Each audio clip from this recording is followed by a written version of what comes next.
Sir welcome to episode 9 of रीटॉक्स। आपने बोला था कि यार एटलीस्ट रीटॉक्स वाली वीडियो फेस कैम ले आना, तो मैं ले आया और आगे भी ट्राई करूंगा कि ला पाऊं। फिलहाल फालतू टाइम वेस्ट नहीं करते यार, काफी सारी न्यूज के बारे में बात करनी है हमें। तो लास्ट वीक समर स्लैम होके गई, उसके रिलेक्टिवली तो काफी चीजें हैं, लेकिन उसके अलावा भी बहुत सारी चीजें हैं। यार पहली न्यूज तो डब्ल्यूडब्ल्यूई के प्रीमियम लाइव इवेंट से रिलेटेड है कि भाई डब्ल्यूडब्ल्यूई के आगे आने वाले पीएलईज 2026 से पीकॉक से हट जाने वाले हैं और ये एक्सक्लूसिवली आएंगे ESPN पे। एंड थोड़े बहुत अगर आप वरीड हो गए कि यार अब हम कैसे देखेंगे, नेटफ्लिक्स ले लिया था हमने तो यार टेंशन लेनी नहीं होती जिंदगी में बिल्कुल भी, ये हमारे लिए नहीं है। ये लुटेरा पंथी डब्ल्यूडब्ल्यूई सिर्फ यूएसए वालों के साथ कर रही है, जो कि बहुत ही उनके लिए खराब बात है। अपने को तो क्या ही फर्क पड़ता है, हमारे यहाँ सब नेटफ्लिक्स पे raw, SmackDown, NXT premium live events, tension नहीं है कोई भी। पर यूएस वालों को प्रॉपर लूट रहे हैं भाई। ये रॉ के लिए नेटफ्लिक्स पे जाओ, स्मैकडाउन के लिए यूएसए नेटवर्क पे जाओ, NXT के लिए CW नेटवर्क पे जाओ और प्रीमियम लाइव इवेंट्स के लिए ESPN पे। अब निखान एक बार चूसने पे आ जाए तो सारा पैसा चूस लेते हैं।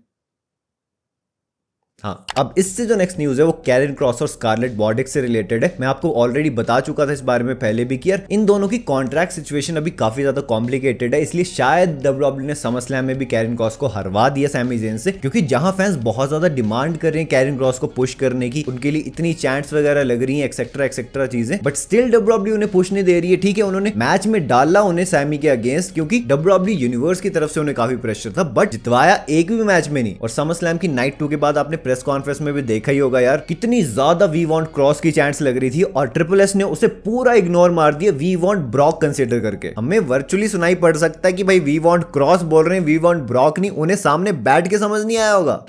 मतलब हद करते हो यार। तो करंट न्यूज ये है कि कैरन क्रॉस और स्कारलेट का कॉन्ट्रैक्ट इस वीकेंड पे एक्सपायर हो जाएगा डब्ल्यूडब्ल्यूई के साथ, एंड अभी तक भी डब्ल्यूडब्ल्यूई ने उन्हें रिन्यू करने का ऑफर नहीं दिया, जो कि काफी खराब बात है। अब मुझे पर्सनली पता नहीं ऐसा क्यों लग रहा है, इवन मैंने ट्वीट भी किया था इससे रिलेटेड कि कहीं ना कहीं ऐसी इंट्यूशन है कि शायद डब्ल्यूडब्ल्यूई जो सारी चीजें कर रही है ये सारी प्री प्लान्ड है, मतलब सारा एक प्लान का पार्ट है जो भी कैरन क्रॉस के साथ हो रहा है। क्योंकि कैरन क्रॉस इतना ओपनली सोशल मीडिया पे कैसे क्रिटिसाइज कर पा रहे हैं डब्ल्यूडब्ल्यूई को यार। हो सकता है डब्ल्यूडब्ल्यूई इस पूरी कॉन्ट्रैक्ट सिचुएशन को as a storyline play करे, जिससे कि कैरन क्रॉस को फिर मोमेंटम मिले डब्ल्यूडब्ल्यूई में। और आपको पता ही जब भी रियल लाइफ की चीजें रियल लाइफ में मिक्स करती है डब्ल्यूडब्ल्यूई तो क्या कमाल की स्टोरी लाइंस हमें देखने को मिलती हैं। देखने को तो अच्छी बात है, लेकिन खराब बात ये कि सारी मेरी स्पेकुलेशन है, हो सकता है रियलिटी इससे कंप्लीटली डिफरेंट हो। कैरन क्रॉस और ट्रिपल एच के बीच, डब्ल्यूडब्ल्यूई के बीच सच में काफी ज्यादा प्रॉब्लम चल रही है और कॉन्ट्रैक्ट खत्म हो जाएगा उनका इस वीकेंड सच्ची। So let's see what we get, hopefully अच्छा ही हो जो भी हो। एंड रिसेंटली हमने the biggest party of the SummerSlam में द बीस्ट ब्रॉक लेसनर का रिटर्न देखा, एंड एक बहुत ही बड़ा रिकॉर्ड बना इस रिटर्न से, क्योंकि ब्रॉक का ये रिटर्न, ये मोमेंट डब्ल्यूडब्ल्यूई की समर स्लैम हिस्ट्री का मोस्ट व्यूड मोमेंट बन चुका है सोशल मीडिया पे। ऑब्वियसली यार कैसे नहीं बनता, ब्रॉक है वो ब्रॉक, पहले इतना एंटिसिपेटेड रिटर्न था, ऊपर से इतनी बड़ी कंट्रोवर्सी के बीच वापस आ गए हैं भाई। And speaking of summer slam, the मामी रिया ब्लडी रिप्ली ने भी एक कमाल का रिकॉर्ड बनाया समर स्लैम में, अभी तक एक भी मैच ना जीतने का। इवन मैंने उनका एक ट्वीट भी देखा जिसमें उन्होंने लिखा था I think I hate summer slam, obviously cause यार एक भी मैच वो आज तक नहीं जीती समर स्लैम में। और लास्ट ईयर तो उन्हें लॉस से भी बड़ा लॉस मिल गया था यार समर स्लैम में, जब डोमिनिक और लिम मॉर्गन,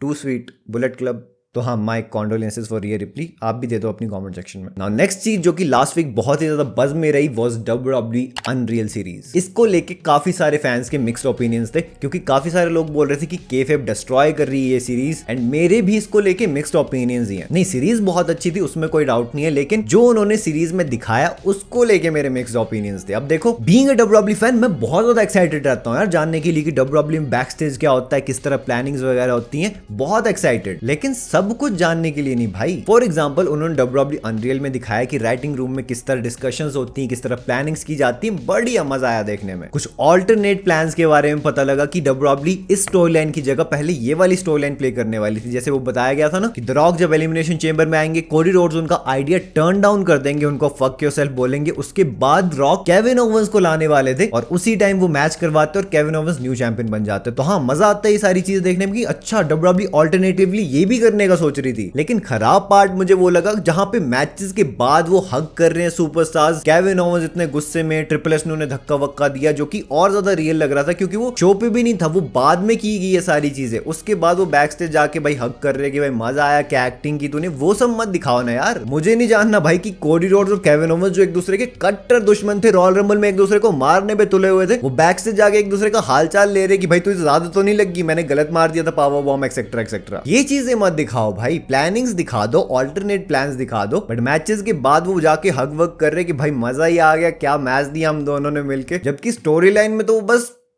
समझ रहे हो? तो ये थोड़ा केफेब को डिस्ट्रॉय करना नेक्स्ट लेवल पे हो जाता है, तो ये मत दिखाओ। खैर इस पे सबके थॉट्स ओपिनियंस अलग हो सकते हैं, आप अपने कमेंट सेक्शन में बताना डेफिनेटली। नाउ इससे नेक्स्ट न्यूज हमारी प्यारी निकी बेला से रिलेटेड है। याद है आपको लास्ट वीक जब भी हुआ था मंडे नाइट रॉक एपिसोड पे, पाइपर नेवन ने एक एल्बो ड्रॉप मारी थी निकी बेला पे। हाँ, तो उसके बाद निकी बेला ने खुद ये चीज बताई कि उन्हें डॉक्टर के पास जाना पड़ा और अपने, समझ रहे हो?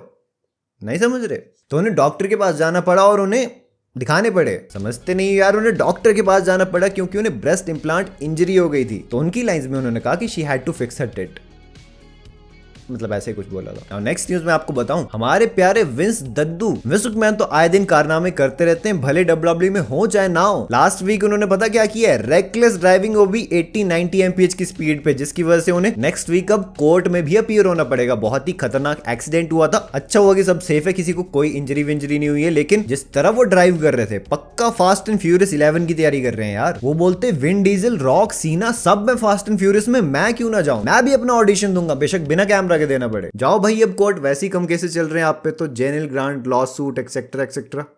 एंड आज की बिल्कुल फाइनल न्यूज कोडी रोड से रिलेटेड है। हमारे प्यारे the American nightmare Cody Rhodes ने अपना हील टर्न नहीं किया समर स्लैम में, जो कि काफी ज्यादा स्पेकुलेटेड था कि वो कर सकते, बट उन्होंने नहीं किया, जो कि काफी ऑब्वियस भी था। एंड काफी हद तक मुझे ये चीज समझ भी आ गई थी, क्योंकि डब्ल्यूडब्ल्यूई अनरियल में भी ट्रिपल एच ने इसके बारे में बात की थी कि आज के टाइम पे हील बनना काफी इजी है। दो खराब चीजें आप ऑडियंस को यहाँ बोल दो, दो चीजें खराब इंटरनेट पे बोल दो, बन गए आप heel superstar. But being a babyface superstar current time में बहुत ज्यादा मुश्किल है। जब आप सारी अच्छी चीजें कर रहे हो, बीइंग अ गुड गाय, और फिर भी क्राउड आपको सपोर्ट कर रहा है, फिर भी आपके लिए चैंट कर रहा है, which is very true यार। Being a babyface superstar is much more tougher than being a heel। And Cody Rhodes वो करंट टाइम में बहुत ही अच्छे से पुल ऑफ कर रहे हैं, एंड वो अभी फेस हैं कंपनी के। रेडियो शोज वो करते हैं, इनके लिए फैन मीटअप्स करते हैं, ऑटोग्राफ साइनिंग एक्सेट्रा एक्सेट्रा, कितनी सारी चीजें होती है, सब मैनेज करते हैं वो। अगर अभी उन्हें हील बना देते, जिसकी जरूरत नहीं थी बिल्कुल भी, बट अगर बना देते तो कितनी सारी चीजों से डब्ल्यूडब्ल्यूई को अपना हाथ धोना पड़ जाता, समझ रहे हो? रोमन का सिनेरियो बिल्कुल डिफरेंट था जब उन्होंने हील टर्न किया, क्योंकि उन्हें वैसे ही फैंस पसंद नहीं करते थे एज अ बेफेस सुपरस्टार। और कोडी रोड्स ने वैसे बात भी की अपने हील रन पे कि यार अगर वो हील बनेंगे तो वो इतने गंदे वाले हील बनेंगे, वो ऐसी चीजें बोलना और करना चाहेंगे जिससे कि वो कैंसिल ही हो जाए बस। ना उनकी कोई एंट्रेंस रहेगी, ना म्यूजिक होगा, बिल्कुल ब्लैंड। और वो बोल रहे हैं कि भाई मैं तो अभी शब्दों में बयान भी नहीं कर पा रहा हूँ किस तरह के हील में बनूंगा अगर मैं बनता हूँ तो चीजें काफी ज्यादा इंटरेस्टिंग होंगी, लेकिन उसके लिए अभी हमें काफी वेट करना पड़ेगा, क्योंकि कोडी रोड्स एटलीस्ट 1-2 सालों तक तो बिल्कुल भी अपना हील टर्न नहीं करेंगे। अब इतनी सी बात तो क्लियर हो गई है। एंड इसी के साथ है रीटॉक्स एपिसोड 9 भी होता है खत्म। काफी सारी चीजें मैंने आपको बताई, बट फिलहाल इतनी थी। फिर मिलेंगे नेक्स्ट वीडियो में। तब तक अगर आपने मेरी लास्ट वीडियो देखी, जिसमें कि मैंने ब्रॉक लेसनर के बारे में बात की है, जॉन सीना के बेफेस टर्न के बारे में बात की है, एंड कैसे इन दोनों का मैच करवाना वर्स्ट बुकिंग डिसीजन है, उस सब के बारे में जानना है, तो यार ये रही वीडियो आपके सामने, से जल्दी क्लिक करो और देख लो।